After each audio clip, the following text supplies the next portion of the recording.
I am not a paranormal investigator. I am an author. While looking for inspiration for a book, I came across a series of stories surrounding a home in the American Pacific Northwest. It is an extremely ordinary-looking house in an extremely ordinary-looking residential neighborhood, but the stories that have emanated from its former residents and the people who live in the town that it's located in are quite extraordinary. Through my research of the house on Wendall Lane, I have come across accounts that range from the supernatural to just plain bizarre. In order to protect the privacy of the people in the town and the current inhabitants of the house on Wendall Lane, I have not only changed the name of everyone in these stories, but the name of the street as well. Wendall Lane is just an alias for the true location of these accounts.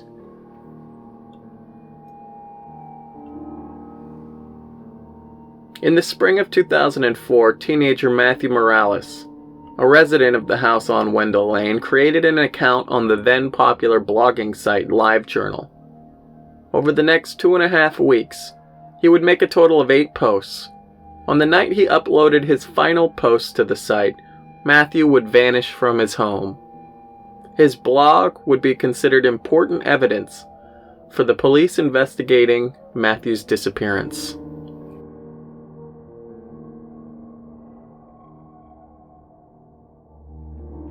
March 21st, 2004, 5:30 p.m. I've arrived. Here I am, world. I've taken the plunge. This is my very first blog post. And suddenly, I'm realizing just how boring my life is. Oh well, it's not like anybody's actually going to read this. I guess I should introduce myself. Anyway, my name's Matt. I've got a weird younger brother. Seriously, he's so weird. My dad flew the coop a long time ago, so my mom works 2 jobs to take care of us. I like football, video games, and long walks on the beach. Ha! Well, that's it for now. Until next time, adios. Current mood? Optimistic.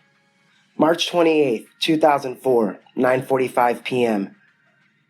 Wow, questions. I can't believe my first post actually got some responses. Like, I logged onto my computer and saw that there were 12 questions in my inbox. Most of them were about my brother. People want to know why he's so weird. Ask and you shall receive. His name is Daniel and he's 10. I guess he's not that much stranger than most kids his age, but he does keep to himself a lot.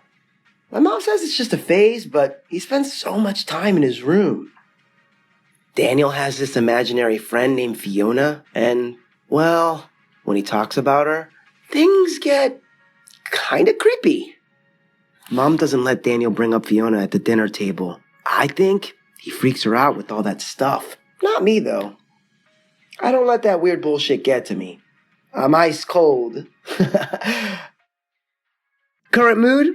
Too cool to care. April 4th, 2004, 8 p.m. More on Fiona.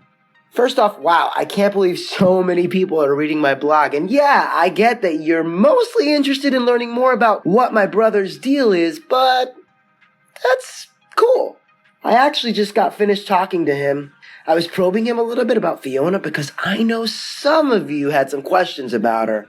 I'll start first with the stuff I've already heard him say about her. 1. Fiona is very large. Daniel says her head actually touches the ceiling of his bedroom. 2. She doesn't wear any clothes. But if you think that sounds sexy, think again. Peep this. 3. Her head is all lumpy and malformed, and she doesn't have any hair. His description, I swear. 4. Fiona has a tail. It's long and pink. Daniel says it has this bony protrusion that runs down the length of it, like a stegosaurus, I guess. 5. Fiona's mouth is turned on its side. Inside her mouth are rows of sharp-pointed teeth, like similar to sharks. I have no idea where he got that, though. Oh, last year we went to the aquarium, so that would be my best guess. 6. Apparently, she's pretty violent when she doesn't get her way. Last week, Daniel broke his window and blamed it on Fiona. He told Mom that she smashed it with her tail because he had to go to school and she didn't want him to leave. Okay, That's all the stuff I already knew about Daniel's imaginary friend, but like I said earlier, I asked him to tell me more about her. And wow, it gets weirder. 1, Fiona only speaks in whispers. So creepy. 2, she comes from... Daniel calls it the other place. It sounds mysterious. 3, Fiona doesn't have a nose. According to Daniel, it looks like 2 nostril holes on her face. 4, her skin feels slick and wet to touch. 5, she also has webbed fingers. 6, her feet split into 2 large toes. 7, oh, and just to put the cherry on top of the crazy-ass sundae, her knees bend the wrong way. Yeah, you heard that correctly. Did anyone see that Charlie Sheen movie, The Arrival? Well, that's it for now. Let me know if you guys want to hear more about my weirdo brother. Current mood. Spooky. April 5th, 2004, 8:30 p.m. The other place. It seems like that last post prompted more questions. Now people want to know about the other place. So, I asked Daniel to describe it for me. Seriously? What the hell is this kid smoking? Number 1. It's always dusk in the other place. Daniel says, when you look up, you see a sky stuck in perpetual twilight. 2, the trees bleed. I don't know much more about that. I should have asked him to expand on it. 3, Fiona is the top of the food chain over there. She mostly eats some sort of hooved 4-legged animal that's face is located in its abdomen. And 4, apparently, no other animals can speak. That's why Fiona visits Daniel. I guess she's bored. That's all I got for now. I'll update you with more later. April 6, 2004, 6:52 p.m. So, I think my brother read my last couple of posts because I'm pretty sure he just lightweight threatened me. He said that Fiona doesn't like me talking about her or her home to my internet friends. The little creep must have snuck into my room and read my blog. I usually stay logged in. Not anymore, though. Also, I changed my password just in case. Mom's working a double shift all week. I can't believe I have to look after the little twerp's ass till Saturday. Current mood. Exasperated. April 7th, 2004, 10:53 p.m. Grown. So my little brother's threats continue. He said his stupid imaginary friend doesn't like me anymore and that I should, quote, be careful when I talk about her. Whatever. I don't really like Fiona either. He uses her as an excuse to act like a freak. I wish Mom would just socialize him more. The kid needs to go play soccer or something.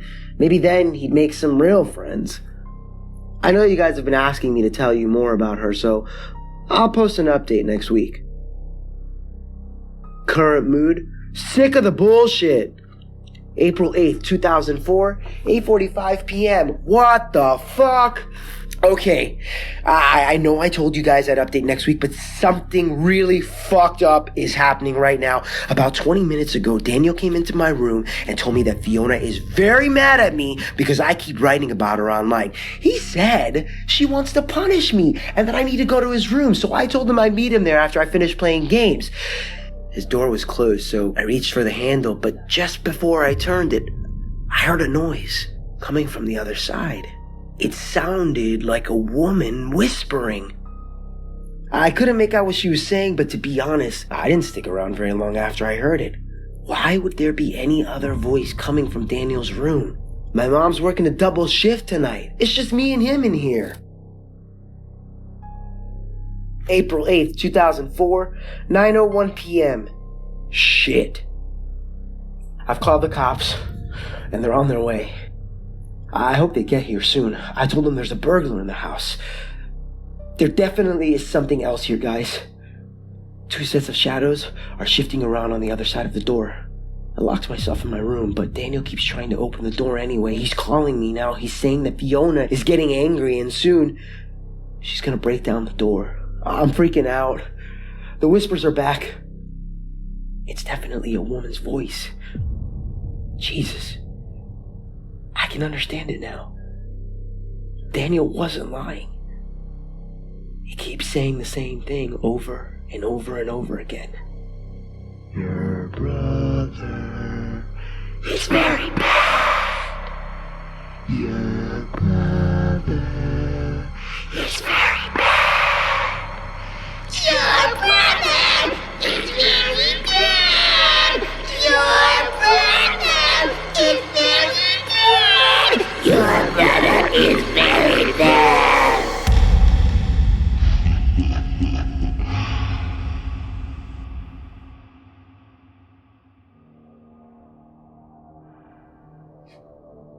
Matthew's mother and younger brother would move out of the house 8 months later and relocate out of state. Daniel is now in college, where he is a member of his school's crew team. He visits his mother every weekend, and the two seem to be managing well, even though no trace of Matthew has ever been located. It's important to note that in the spring of 2006, 2 years after Matthew's disappearance, Carrie Ann Peters, a resident of Wendall Lane at the time, made a late-night call to the police.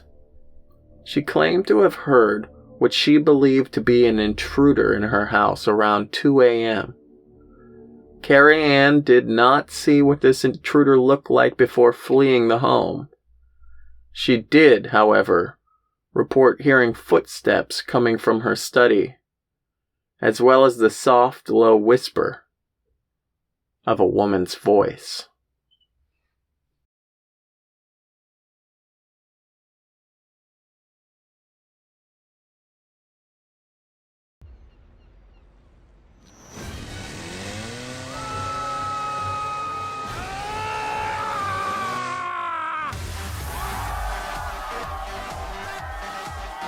Jacksonville, I love you! I know you do. Hey, I love me too! Can I, touch it? Oh my God. Son of a bitch. Not again. Oh, shit! We're gonna go to Elk Grove, Michigan. That's my hometown. Then put an end to this horse pucky once and for all. Whatever happened in this town seems to really haunt him. Ash, I had to summon you. Help me retrieve the book and send them back to hell. Oh, you need my help. Here's what I need. I need to be back in Jacksonville on my second keg of beer, putting my spicy man meat into a mother-daughter sandwich. Part of me is already regretting calling you here. Get used to that feeling. We gave peace a chance. Now it's time for war.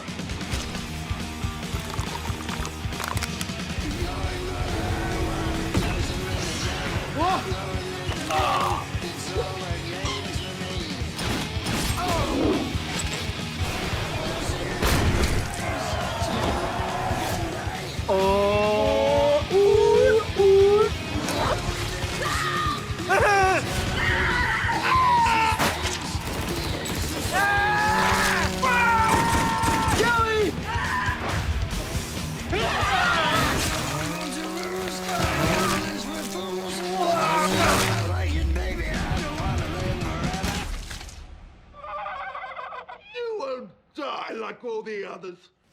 Ladies first.